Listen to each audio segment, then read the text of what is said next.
नमस्कार दोस्तों। स्वागत है आपका हमारा यूट्यूब चैनल एग्ज़ाम हंटर में।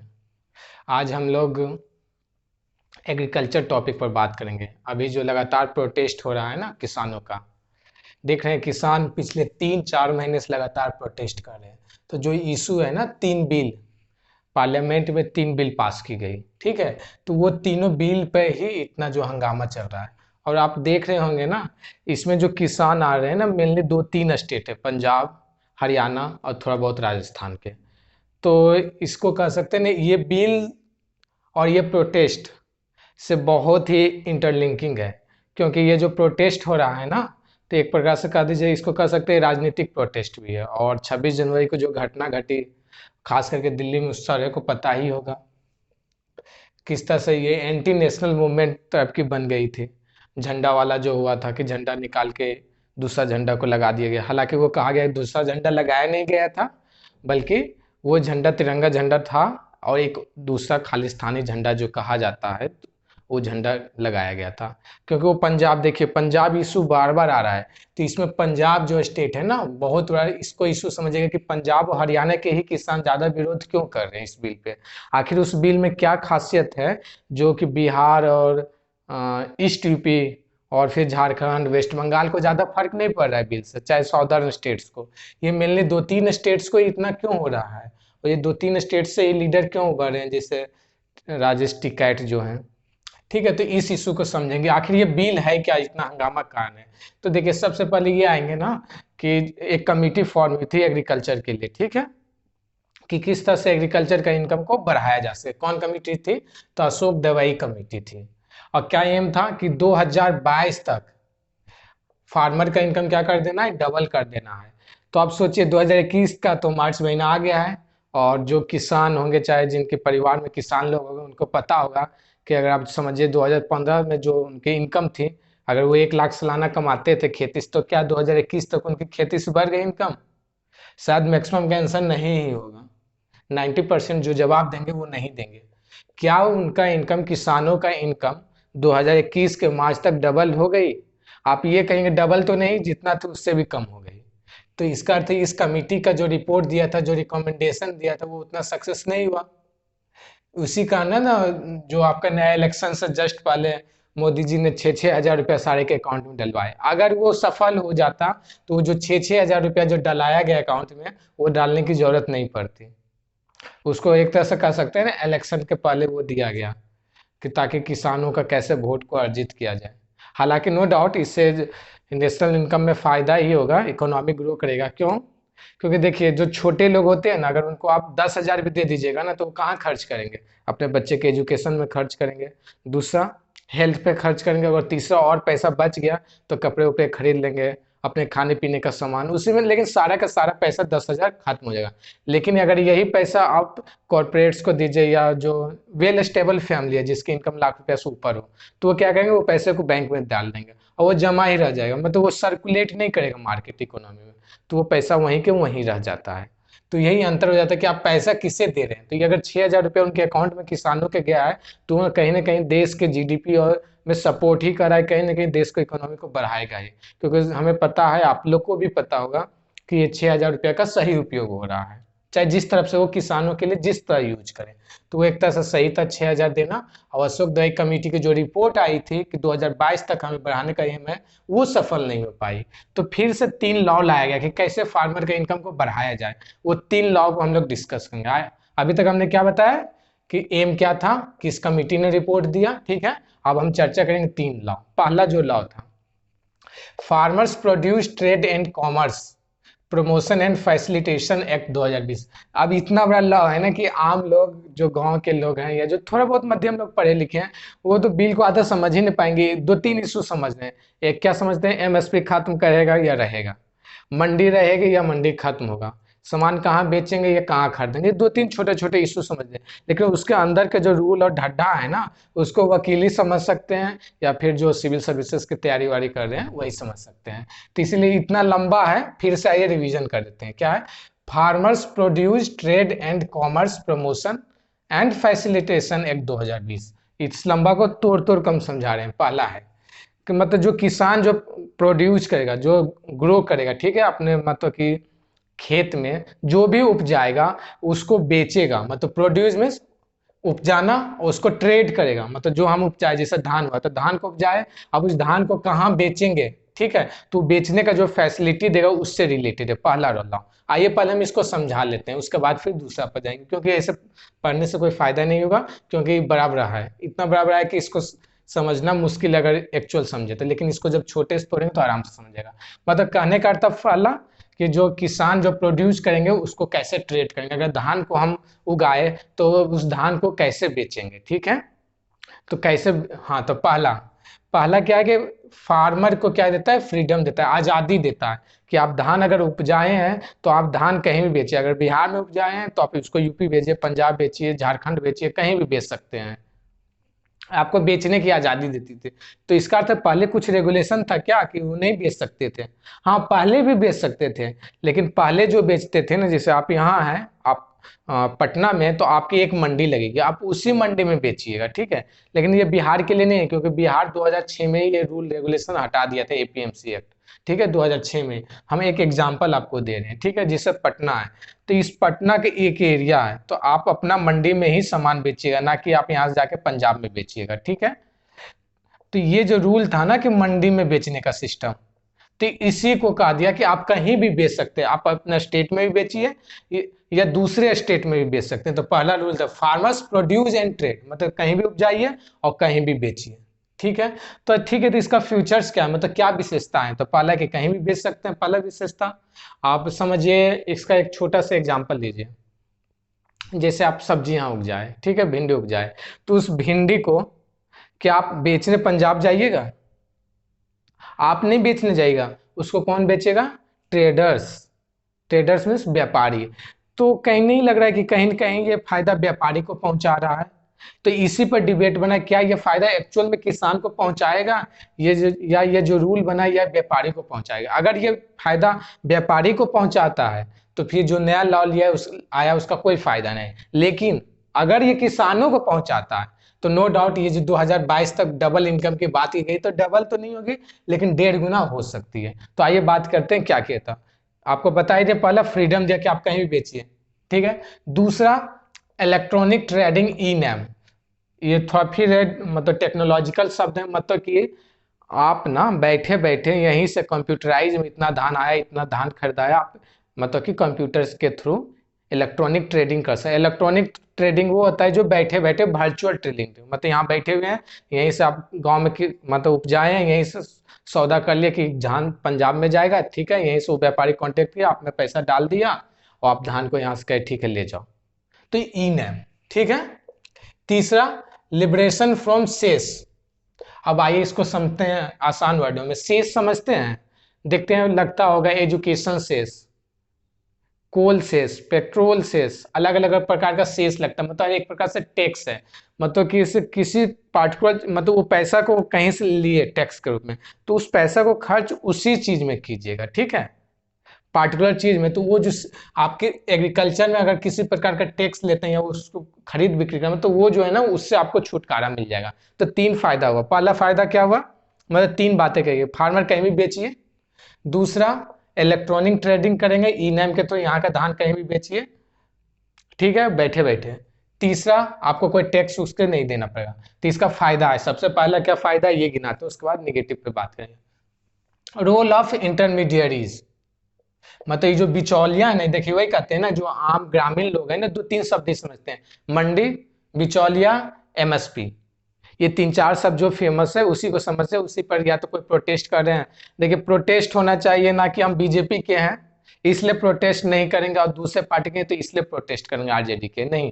प्रोटेस्ट क्या रूल कहता है उसको समझने पर किया जाए तो बेहतर होगा, किसानों के लिए और दूसरों के लिए। तो पहला जो है ना, बिचौलियों को खत्म करेगा। कैसे बिचौलियों को खत्म करेगा, तो पहले क्या होता था, यहाँ से सामान गया मंडी में बेचे, तो मंडी वाला बिचौलिया हो गया, ठीक है, और मंडी वाला फिर पंजाब भेज दिया धान को, ठीक है। तो देखिए यहाँ से जो ये बिचौलिया आप 10 रुपया में खरीदा और बेचा यहाँ पर 25 रुपया में, तो ये 15 रुपया फायदा किसको होगा, ये जो बिचौलिया उसी को फायदा होगा ना। तो इस 15 रुपया को हटाने के लिए क्या कहा कि आप डायरेक्ट इसी को बेचिए बड़ा व्यापारी को। तो ये आप अगर यहाँ 25 बेचते हैं तो उसको भी फायदा होगा, वो क्या होगा, डायरेक्ट 20 रुपया में लेगा और किसान को भी फायदा होगा, पहले 10 में बेचता था 20 में बेचेगा, और 15 रुपये जो खाता थे इंटरमीडिएटरी जो बिचौलिए तो उसको पैसा नहीं मिलेगा। तो कितना बड़ा फायदा हो गया, जो धान अब 10 पे बिकते थे वो धान अब 20 पे बिकेगा। लेकिन हालांकि देखिए अब 2023 में 20 पे बिकेगा कि नहीं वो तो आप देखने के बाद ही बताइएगा।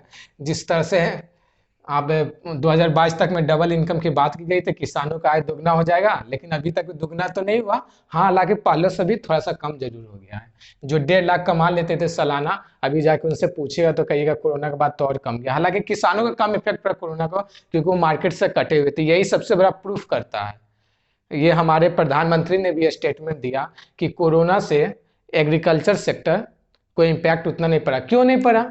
इसका अर्थ है वो मार्केट से कटे हुए हैं। जो मार्केट से कटे हुए से कोई फर्क नहीं पड़ता है, जो मार्केट से जुड़े हुए तो उससे फर्क पड़ता है। तो ये शो करता है कि हमारा जो फार्मर्स हैं, मतलब कह सकते हैं ना, भारत की 54% लोग जो डायरेक्ट एग्रीकल्चर पे निर्भर करते हैं, डायरेक्ट। ऐसे तो कहीं 70% तक कहीं ना कहीं डेयरी वेरी फार्मिंग अलग जोड़ दीजिएगा तो, लेकिन कम से कम 54% उन लोगों को कोई फर्क नहीं पड़ा। तो सोचिए हमारी इकोनॉमी का फर्क है, पहले मैन्युफैक्चरिंग और ट्रेडिंग सर्विस सेक्टर ले चल जाता है। तो सोचिए कोरोना आए या फिर एक नया बीमारी फिर से चाइना भेज दे, कोई फर्क किसानों को नहीं पड़ना, क्योंकि वो खाएंगे, अपना धान उपजाएंगे और फिर आराम से सोएंगे। उनको कोई टेंशन नहीं क्या हो रहा है नहीं हो रहा है। उनकी इनकम उतने की उतने ही रह रही है पिछले 5 साल से। वो तो 6,000 हेक्टेयर उन लोगों के लिए वरदान साबित हुआ। तो आइए एक बार आपकी बात कर लें, ठीक है। क्या फायदा हुआ? ये आपका जो बिचौलिए थे वो हट जाएंगे। दूसरा क्या फायदा होगा? दूसरा फायदा होगा इंटीग्रेटेड मार्केट, मतलब मार्केट को जोड़ दिया जाएगा। कैसे जोड़ दिया जाएगा? अब जो ये पटना है, पटना से आप जाके आराम से बेचे, वाराणसी, वाराणसी से आराम से जाइए पंजाब, पंजाब से आराम से जाइए हरियाणा। आप कहीं भी एक मार्केट से दूसरे मार्केट, दूसरे से तीसरे, तीसरे लिंक हो गया, तो इसको कहते हैं इंटीग्रेटेड मार्केट, ठीक है। अब यहाँ से कहीं सामान बेचे, वहां से वहां जाए, मतलब एक दूसरे से लिंक ही हो गया। ऐसे भी बात की थी हालांकि हमारे जो रामविलास पासवान जी, जो इनका डेथ हो गया, हालांकि उन्होंने बहुत अच्छा काम करके गए। वन नेशन वन मार्केट का कॉन्सेप्ट जो है बहुत हद तक लागू करने की उन्होंने कोशिश की है। इसको बहुत तेजी से लाया जा रहा है। मतलब हमारा देश एक होगा तो हमारा मार्केट भी एक होगा। मतलब कि अगर धान यहाँ 20 रुपये किलो बिक रहा है, तो अगर दूसरे स्टेट में भी जाइए तो वहां भी 20 ही बिकेगा, ज्यादा 18-19 हो जाएगा। ये नहीं कि यहाँ 10 बिक रहा है और वहां बिकेगा 50 रुपये। इतना अंतर नहीं पड़ेगा। क्यों? क्योंकि कहीं भी सामान बेचो तो अगर पता चल जाए कि बिहार में 25 रुपये kg है और यूपी में 50 रुपये kg, तो क्यों नहीं जाके यूपी में बेच देगा। जाने का ही तो भारत थोड़ा सा ज्यादा लगेगा ना, लेकिन एक बार थोक भाव में ले जाएगा तो वहां तो ज्यादा फायदा होगा। तो इसी को कॉन्सेप्ट नया लाया गया, वन नेशन वन मार्केट। मतलब हमारा देश एक, मार्केट है। अब तो बात भी कर रही है यूनिफॉर्म लॉ की हमारा देश और कानून भी एक हो, और जिसके लिए कश्मीर को आपको पता ही है मिला मिला लिया गया, यूटी घोषित कर दिया, क्योंकि हमारा लॉ एक तरह से होना चाहिए। तो अब हमारा इसमें भी कॉन्सेप्ट आ रहा है। चौथा बेनिफिट, इनकरेज किया गया कि रिफॉर्म लाया जाए एपीएमसी में। अब एपीएमसी क्या है और उसमें क्या रिफॉर्म लाया जाए, ठीक है। अब एपीएमसी क्या, एक प्रकार से मंडी को ना फैसिलिटी देता है। जो भी एग्रीकल्चर प्रोड्यूस होगा और उसको जहां बेचा जाएगा ना, वो एपीएमसी था, ठीक है। तो हालांकि एपीएमसी को बहुत सारे स्टेट्स ने, लगभग 12-14 स्टेट्स ने हटा दिया ऑलरेडी, जिसमें बिहार भी शामिल है। बिहार 2006 में ही एपीएमसी एक्ट को हटा दिया था। तो क्या कहा गया, जब ये नया रूल आ जाएगा तो जो भी स्टेट एपीएमसी लगाए हुए हैं, मतलब कि मंडी में ही बिकेगा सामान एपीएमसी एक्ट के तहत, वो धीरे धीरे हटा लेंगे, क्योंकि ये लाएगा तो फिर उसकी कोई वैल्यू नहीं। इसीलिए पंजाब हरियाणा के इसलिए किसान ज्यादा विरोध कर रहे हैं। अब ये समझिए इसमें राजनीतिक चीज, पंजाब और हरियाणा के किसान ज्यादा विरोध क्यों करें? अब इसका कारण क्या है कि कोई भी चीज यहाँ उपजा तो वहां से ज्यादा लोग देखते होंगे ना कि वो लोग को ज्यादा फायदा होता है। गवर्नमेंट है तो मंडी में सामान बिका, तो मंडी में बिका तो मंडी से टैक्स जाती है, ठीक है। तो टैक्स किसको गई? गवर्नमेंट को गई, ठीक है। टैक्स किसको गई? गवर्नमेंट को। तो गवर्नमेंट को फायदा, इसीलिए गवर्नमेंट भी अगेंस्ट है। और फिर जो बिचौलिए थे, यही बिचौलिए यूपी, हरियाणा और आपका राजस्थान, आपका बिहार, सारे जगह में बिचौलिए का काम करते थे। तो अब उन लोगों को फायदा नहीं होगा। और ऐसे बिहार के किसान को पहले भी फायदा नहीं था, अब भी फायदा नहीं है, क्योंकि पहले भी रूल हटा था तो कोई फायदा नहीं हो, वो भी व्यापारी आते हैं लेके चले जाते हैं।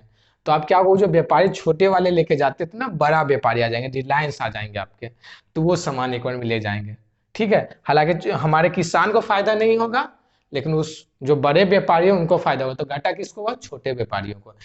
अब ये जो जो इतना प्रोटेस्ट हो रहा है, इतना सब छोटे छोटे व्यापारी हैं, ठीक है, छोटे छोटे बिचौलिए हैं, जिस पर कहते हैं ना कि हमारा जो मार्केट का जो इकोनॉमी चल रहा है ना, ब्लैक मनी से कहा गया था कि ब्लैक मनी के कारण ही हमारी जीडीपी, हमारी इकोनॉमी बहुत हद तक चल रही है। अगर पूरा ब्लैक मनी को मार्केट से हटा दिया जाए ना, तो हमारी इकोनॉमी बहुत हद तक गिर जाएगी। तो ये एक तरह से इंटरमीडिएट हट जाएगा, तो बिचौलिए हट जाएंगे तो कुछ ना कुछ तो घाटा लगेगा ही। अब आइए फायदा एक बार फिर से बता देते हैं, रिवीजन करवाते हैं। फार्मर को फ्रीडम हो जाएगा बेचने का। दूसरा, इलेक्ट्रॉनिक ट्रेडिंग आ जाएगी। तीसरा फायदा, शेष उससे आप छुटकारा पा जाइएगा। ठीक है, आपका जो बिचौलिया वो खत्म हो जाएगा, वन नेशन वन मार्केट आ जाएगा, आप कहीं भी सामान बेचिए। और एपीएमसी में रिफॉर्म लाने के लिए अलग स्टेट भी बाध्य हो जाएंगे। लेकिन घाटा क्या है, आप देखिए, पहला घाटा है, एक तरह से एकाएक आप जो चेंज लाइएगा तो इतने लोग जो बेरोजगार होंगे, मंडी वाले जो बेचते हैं हर जगह हर एरिया में, देखते हैं बेतिया में है तो बेतिया का मंडी होती है, भागलपुर है तो भागलपुर का मंडी होती है, साहेबगंज है तो साहेबगंज का मंडी होती है, सबका एक अलग अलग मंडी है। तो उस मंडी के जो लोग हैं उतने लोग एकाएक बेरोजगार हो जाएंगे, क्योंकि बड़ा व्यापारी आएगा एक बार में लेके चला जाएगा, फिर वो कोल्ड स्टोरेज में रख देगा सामान को, यही 10 रुपये को टैग लगा देगा, पॉलीथीन में बंद कर देगा और कहेगा दिस भिंडी, ये भिंडी जो है 50 रुपये केजी है। और आपने वहां देखा था गांव में जो किसान उपजाए थे तो 12 रुपये केजी था, वहाँ 50 रुपये केजी। तो आप कुछ मोल मिलाई भी नहीं करते मॉल में, आपको पता ही है, जो भी मॉल से सामान खरीदते हैं खास करके आपका एग्रीकल्चर रिलेटेड कुछ भी नहीं होता। आप जाइए सेब खरीदिए, जितना दाम टैग लगा हुआ है बस आपको दे दीजिए, आपका टैग भी लिखा रहता है, तो उसमें 1 रुपया का भी आप चेंज नहीं कर सकते हैं। तो यही सबसे एकाएक सडन जो चेंज लाइएगा तो इतना जो बेरोजगार होंगे वो कहाँ जाएंगे। इसका एक सबसे बड़ा एग्जाम्पल ले लीजिए, बिहार में क्या हुआ, शराबबंदी हुआ। तो ये जो शराबबंदी हुई तो लगा कितना अच्छा होगा, सब कुछ हुआ, कोई शराब नहीं पिएगा, लेकिन हुआ उसका उल्टा। अभी जो एक नया रिपोर्ट आया था, उस रिपोर्ट में कहा गया, बिहार के लिए बात कर रहे हैं, कि जो शराब का ना 20 लाख लीटर की जो ना खपत बिहार में की गई, मतलब कि लाया गया, सोचिए 20 लाख लीटर बिहार में शराब की। तो क्यों लाया गया, क्योंकि आप तो रूल तो ला लिए लेकिन उसको अच्छा से इम्प्लीमेंट नहीं कर पाए। तो अब शराब पीने वाले जब 200 रुपये देते थे, अब 400 रुपया दे रहे हैं, उसकी भी मतलब कि एक तरह से पीने का तो पियेंगे ही, लेकिन अलग तरह से पियेंगे। तो कमाई किसको हो रही है, कमाई जो बिचौलिए नया नया बिचौलिए उत्पन्न हुए हैं, और दूसरा कमाई किसको हो रही है, जो नया नया उस धंधे में घुसे हैं। तो उसी जब इस जो अनएम्प्लॉयड होंगे ये लोग कहाँ घुसेंगे, फिर से कोई दूसरा अपना अपना मार्केट खोजेंगे ना, कोई शराब का मार्केट खोज लेगा, फिर कोई रंगदारी शुरू कर देगा, कोई अपना पंचायती इलेक्शन का में उसमें धंधेबाजी शुरू कर दे, कहीं ना कहीं तो वो जाएगा ही ना, कहीं कहीं तो शिफ्ट होगा। उसके लिए कोई व्यवस्था कीजिए, अगर आप व्यवस्था नहीं करेंगे तो वही फिर से मार्केट को डिस्टर्ब कर देंगे, मतलब खराब कर देंगे। तो इस सडन चेंज भी बहुत बड़ा दिक्कत हो सकती है, इसको धीरे धीरे इंप्लीमेंट करते हैं। और यहाँ हुआ क्या, पार्लियामेंट में बिना डिस्कशन के उतना पास कर दी गई। इसको होना क्या चाहिए कि हर पंचायत लेवल पर, चाहे हर डिस्ट्रिक्ट लेवल पर, चाहे स्कूल में इसको डिस्कस किया जाता, क्योंकि इतना बड़ा लॉ आप ला रहे हैं तो इस पर एक बार डिस्कशन तो जरूरी है ना, हर एरिया में डिस्कशन हो गया आता तो फिर धीरे धीरे होती, एक दो साल लगता तो हो सकता था। दूसरा क्या होगा घटा, कि एक तरह से डिफरेंस क्रिएट कर दिया, किस चीज में, मंडी और मार्केट में। मार्केट एरिया मंडी, मंडी समझ रहे हैं, मार्केट में तो जो मंडी में जहाँ सामान बिकती है, और ट्रेड एरिया में जो लेके व्यापारी गया, तो जो व्यापारी लेके गया जो ट्रेड करता है वो सेंट्रल गवर्नमेंट को टैक्स जाएगी, लेकिन जो मंडी में बिकता है वो स्टेट गवर्नमेंट को जाती है। तो आप सोचिए, तो पंजाब हरियाणा गवर्नमेंट को कितना लॉस हुआ, मंडी वाला सामान अब मंडी में बिकेगा नहीं, जो ट्रेड होगा उसमें सेंट्रल गवर्नमेंट पैसा कमाएगा, तो एक तरह तो घाटा हो गया ना, सेंटर को बहुत आता। हाँ, बाद में फायदा होगा स्टेट को, जितना कमाई ओवरऑल जीएसटी के रूप में या अलग अलग रूप में पैसे जाएंगे, लेकिन जो एक ज्यादा पैसा होते थे वो पैसा तो पंजाब को घाटा लग गया, उसके बिचौलियों को भी घाटा लग गया, इसीलिए पंजाब हरियाणा के लोग ज्यादा इफेक्टेड हैं। बिहार के लोग इसलिए इफेक्टेड नहीं कि उसे कोई फर्क नहीं पड़ता, तुम यहाँ बेचो वहां बेचो, हम तो वही बेचेंगे जो व्यापारी आएगा, तुम ले जाओ या बड़ा वाला व्यापारी ले जाओ, ठीक है। तो आइए क्या क्या घाटा हुआ, एकाएक चेंज किए तो बेरोजगारी बढ़ेगी। दूसरा, ये मंडी को खत्म किए, ठीक है। अब आइए दूसरा लॉ पे हम बात करते हैं। दूसरा लॉ क्या है, पहले तो आपको समझा दिया ना, फार्मर कहीं भी बेचे, खरीदने बेचने की बात है। दूसरा बात में है कि जो आप वो खरीदिएगा और बेचिएगा तो कुछ ना कुछ जो प्राइस तय कीजिएगा ना, कि मान लो 50 रुपये पे बेचेंगे या 40 रुपये पे बेचेंगे, तो इस पे गई गई है। पहला तो बेचने पर बात की गई, ठीक है, धान बिकेगा ये फिक्स हुआ पहला में। अब दूसरा में फिक्स ये होगा कि धान कितने पर बिकेगा, ठीक है। और तीसरा जो लॉ है ये कहता है कि कौन कौन सा चीज में गवर्नमेंट इंटरफेयर करेगा, धान में करेगा या गेहूं में करेगा या सब्जी में करेगा या फल में करेगा, या कौन सा फल में करेगा, प्याज में करेगा या नहीं करेगा, ये तीसरा है। तीनों को एक तरह समझ लिया, पहला क्या है, धान बिका, ठीक है, कहीं भी बेचिए। दूसरा है धान कितने दाम पर बिका, ठीक है। और तीसरा है क्या, धान जब बिकेगा, ये धान का प्राइस जब ज्यादा, मान लीजिए अभी 10 रुपये किलो धान है, ये हो गया 80 रुपये किलो, ये एकाएक 10 से हो गया 2 रुपये किलो, तो 2 रुपये हो गए तो फार्मर तो बर्बाद हो जाता है। देखते हैं एक बार टमाटर हो गई थी 1 रुपये केजी, जब टमाटर 1 रुपये केजी, तो तुम बेचो ना बेचो, क्योंकि ले जाने का पैसा उतना हो जाए। तो एक तरह से किसानों ने, एमपी के किसानों ने क्या किया था, पूरा टमाटर को बर्बाद कर दिया था कि हम इतना उपजाएं, किसके लिए उपजाएं। तो ये जो फ्लक्चुएट प्राइस जो करता है ना, तो इसी पर ये तीसरा लॉ है।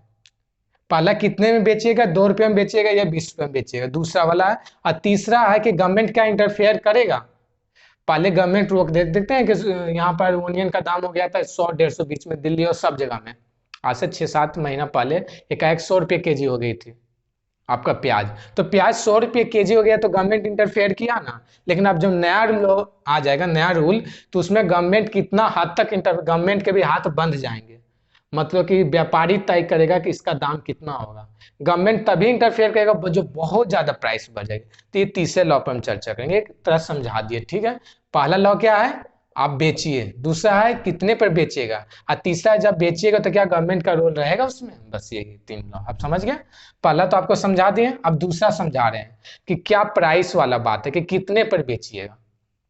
क्या फार्मर को प्रोटेक्शन मिलेगा बेचने में, क्या उसको सुरक्षा मिलेगा कि नहीं नहीं एक दाम तय होगा उसी पर बेचे। हाँ, तो इसी पर करते हैं। तो एक एग्रीमेंट होगा किसके, कितने बेचने और खरीदने के बीच, ठीक है। अब जो व्यापारी आएगा तो उस व्यापारी को आप जब बेचिएगा धान गेहूं, तो कितने पर बेचिएगा उस पर एग्रीमेंट की बात की गई दूसरा। तो इस पर फायदा क्या होगा, ये कॉन्ट्रैक्ट फार्मिंग के बढ़ावा करे। कॉन्ट्रैक्ट फार्मिंग क्या होता है पता है, जैसे ये जमीन है, ठीक है, तो इस जमीन पर एक कॉन्ट्रैक्ट हो जाएगा, इतना जमीन पर, ठीक है, अगले साल के लिए धान उपजेगा, ठीक है। तो इस धान का क्या होगा, फसल खराब हो गई अच्छी हो गई, नहीं हम कॉन्ट्रैक्ट कर लिए, इस मान लीजिए 5 कट्ठा जमीन है, ठीक है, तो 5 कट्ठा में जितना भी धान पैदा होगा, तो उस धान को हम पहले से एग्रीमेंट कर लिए कि इसका धान मेरा होगा जितना भी हो, ठीक है। एक तरह से हम कॉन्ट्रैक्ट फार्म कर लिए। तो अगर पहले से तय कर लिए तो किसको फायदा होगा, फार्मर को क्या फायदा होगा कि उसको टेंशन फ्री हो जाएगा ना, कि आप धान उपजा, कैसा उपजा नहीं उपजा, आप तो ले लिया व्यापारी, आपका जमीन ही जब कॉन्ट्रैक्ट पर ले लिया, तो धान अब कैसा उपजेगा उसकी टेंशन है, आपका टेंशन गया।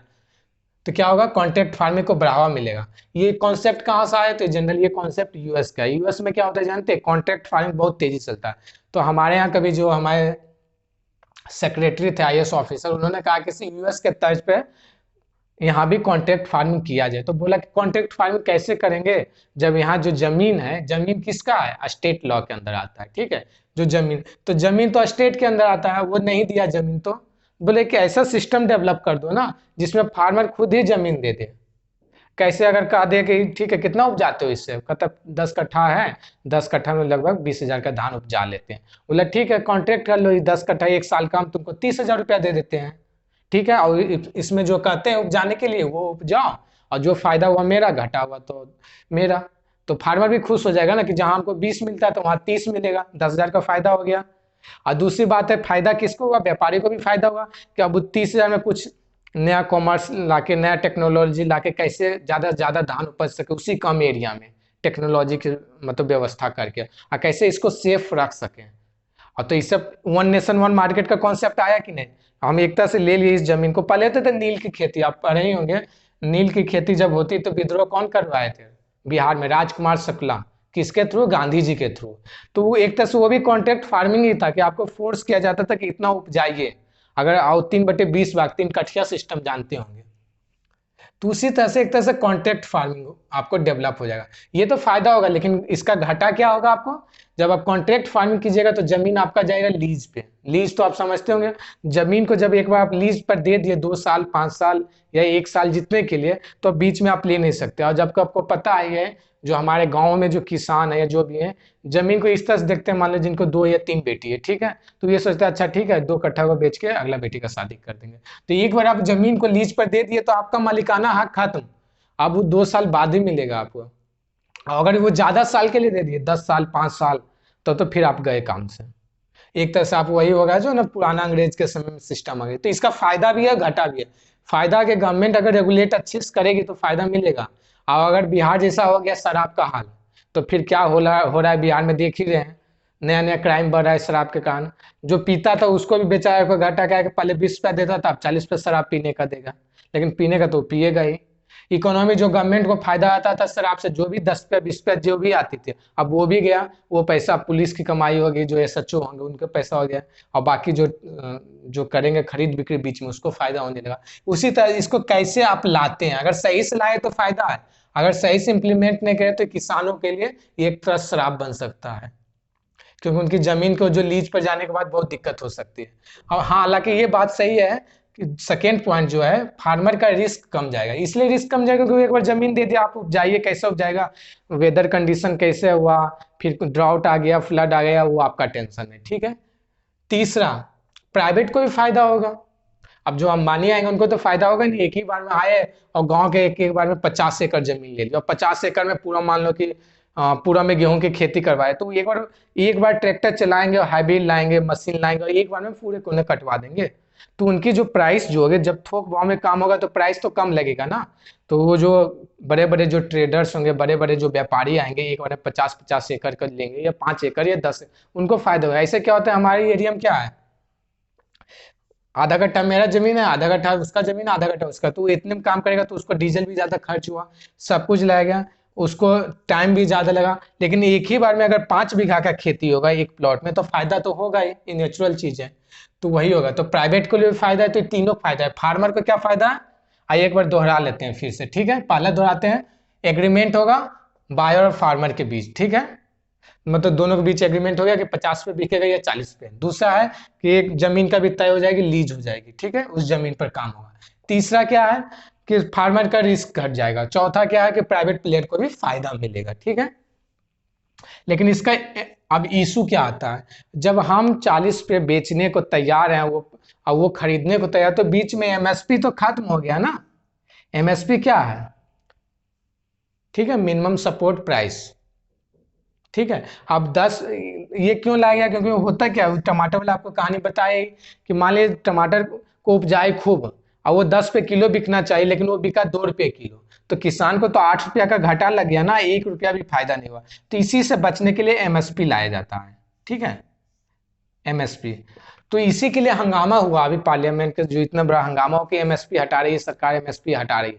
लेकिन सरकार बोला नहीं, हम एमएसपी हटा नहीं रहे, तो बोला आप लिखित दो। तो सरकार तो मानने को तैयार नहीं हुआ, लेकिन बार बार मीटिंग 18 राउंड की मीटिंग चलने के बाद ये तय हुआ कि एमएसपी को हम हटा नहीं रहे हैं, और लिखित भी देने को तैयार है। पहले सरकार लिखित, इसीलिए कहते हैं कोई भी डेमोक्रेटिक गवर्नमेंट हो, लोकतंत्र में आप जो है ना विरोध करते रहिए, विरोध करने से आपको हक मिलेगा, और जिस दिन आप विरोध करना बंद कर दीजिएगा, आपका हक को दबा दिया जाएगा। इसीलिए विरोध होना चाहिए, लेकिन विरोध ऐसा भी ना हो जाए कि अब हमारा झंडा ही उखाड़ दीजिए, अब देश को ही मतलब एंटी नेशनल बना दीजिए, समझ रहे हैं ना। विद्रोह हो, लेकिन वो शांति विद्रोह, गांधी वाला विद्रोह हो। लेकिन अगर विद्रोह अभी चंद्रशेखर आजाद वाला और भगत सिंह वाला कीजिएगा, तो आपको क्या कहेगा, टेररिस्ट घोषित किया जा सकता है, ठीक है, एंटी नेशनल बनाया जा सकता है। इसीलिए तो इसी पे कहा गया कि एमएसपी हटा रहे हैं, तो सरकार ने लिखित देने को तैयार हो कि हम एमएसपी नहीं हटा रहे हैं। तो बोला ठीक है, आप एमएसपी नहीं हटा, लेकिन एक तरह से हट जाएगा ना धीरे धीरे। कैसे, जब दो के बीच कॉन्ट्रैक्ट रही कि हम 40 पे करेंगे या 30 पे, तो फिर एमएसपी का तो रोल ही नहीं रहा। अब दो के बीच खरीद बिक्री होगी, तो तीसरा गवर्नमेंट का कोई रोल रहा नहीं रहा, तो इस तरह से गवर्नमेंट का रोल अपने आप हट जाएगा। दूसरा, प्राइस फिक्सेशन मैकेनिज्म, मतलब वो जो प्राइस की हम बात करें ना, किससे कितने में बिकेगा, तो ये भी एक तरह से फिक्स नहीं है कि क्या क्राइटेरिया है। मान लीजिए बिहार में मान लीजिए 40 पे बिका, या पंजाब में 50 पे बिकेगा धान उपजाने का 1 एकड़ का, तो वो कौन फिक्स करेगा, कैसे फिक्स करेगा, ये सब अभी लिखा हुआ नहीं है, केवल शब्द लिख दिया गया कि प्राइस फिक्स। तो इसी पर कहा गया कि आप डिटेल से बताइए। तो बोला पहले ही तो इतना जटिल कानून है कि तो समझ नहीं आ रहा, अब इसको डिटेल से करेगा तो कितना समझ में आएगा। तीसरा बात क्या है, रिटेन कॉन्ट्रैक्ट जब भी कुछ होती है ना, तो लिखित होती है। तो इसमें कहा गया कि अगर बड़े व्यापारी हो, किसान एग्री हो, तो लिखित की जरूरत नहीं हो। आप सोचिए, अगर व्यापारी कहेंगे ठीक है तुम 40 पे ले लो, 45 ले लो, 5 रुपया ज्यादा देंगे पर एकड़ पे, लेकिन लिखित उखित का झंझट छोड़ो, डायरेक्ट एक बार में खरीद, तो जनरली मान जाएगा, क्योंकि 5 रुपये ज्यादा मिल रहा है। हाँ, जो लीगल हो गए, जो ज्यादा पढ़े लिखे होंगे, चाहे जो वकील टाइप के होंगे, कहेंगे नहीं नहीं हमको लिखित दो।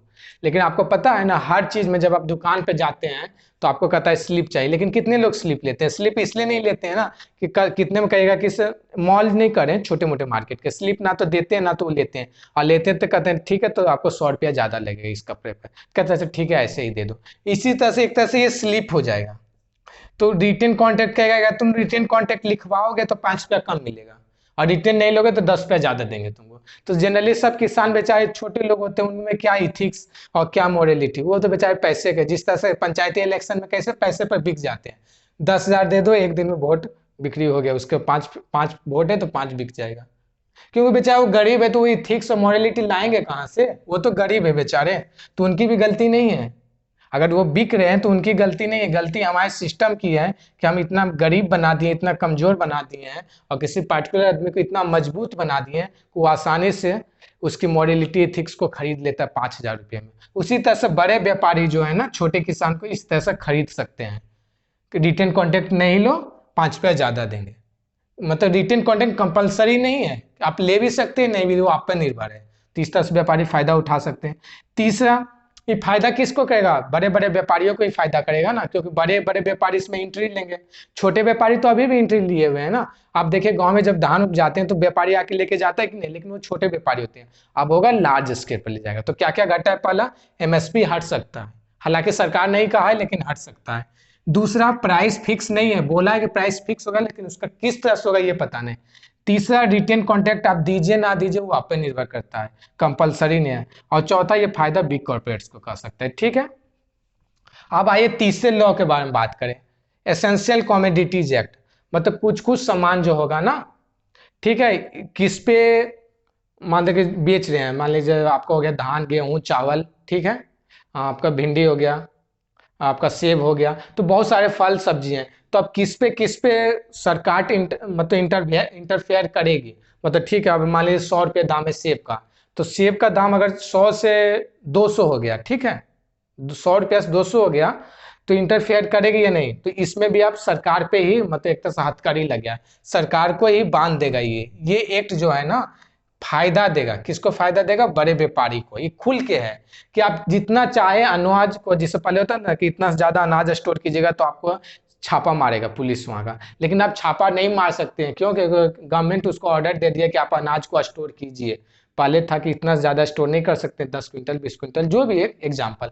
लेकिन अब वही, ये जो तीसरा है ना, एसेंशियल कॉमोडिटीज एक्ट, ये आपको एक तरह से दे देगा कि आप जितना चाहें स्टोर कर सकते हैं।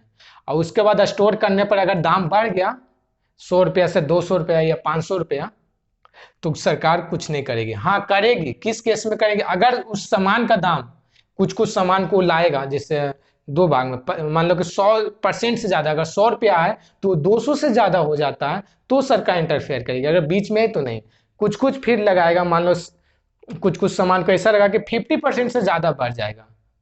एग्जाम्पल आपको देते हैं, मान लीजिए ये 100 रुपया का सेब है, ठीक है, अब भिंडी है आपका 10 रुपया का, तो अगर भिंडी पर लगा दिया कि अगर 100% बढ़ जाएगा तो इंटरफेयर करेंगे, मान लें 20 रुपये का एक हो गया, ठीक है, और क्विंटल पर कर लीजिए तो 2,000 हो गया।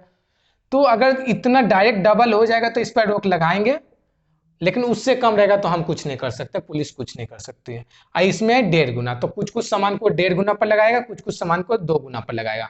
अब आपको स्टोरेज, तो फायदा क्या होगा इससे, बड़े व्यापारी को क्या फायदा हुआ कि अब तक कोल्ड, देखते हैं बार बार प्रॉब्लम आती है कोल्ड स्टोरेज की, कि यार कोल्ड स्टोरेज नहीं है, सामान खराब हो जाता है, तो व्यापारी प्रमोट होगा ना कि ठीक है, मान लो कि एक बार में अभी भिंडी का सीजन नहीं है, लेकिन हम एक बार में बहुत सारे, मान लो 400-500 केजी भिंडी को स्टोर कर लिए कोल्ड स्टोरेज में, और जब भिंडी का समय खत्म हो जाएगा तो उसी भिंडी को जो अभी बिकती है 20 रुपये, उसी को हम बेचेंगे 80 रुपये, और सरकार उसमें कुछ नहीं कर सकती। इसलिए नहीं कर सकती है क्योंकि उस व्यापारी कहेगा हम जो कोल्ड स्टोरेज में उतना दिन सामान रखें, सामान बर्बाद होने से बचाए, तो उसका पैसा कौन देगा। इसीलिए आप हमें रूल बनाइए कि आप हम पे छापा नहीं मारेगा, हम जितना भी स्टोर करें। तो ये तीसरा लॉ देगा, ठीक है, फिर से समझिए, पहला क्या है, आप बेचना, दूसरा है कितने में बेचेगा, और तीसरा बेचेगा तो सरकार इंटरफेयर करेगा ना कि नहीं। यही मेनली 3 लॉ है।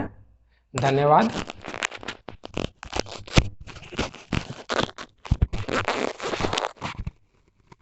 समझ गए ना।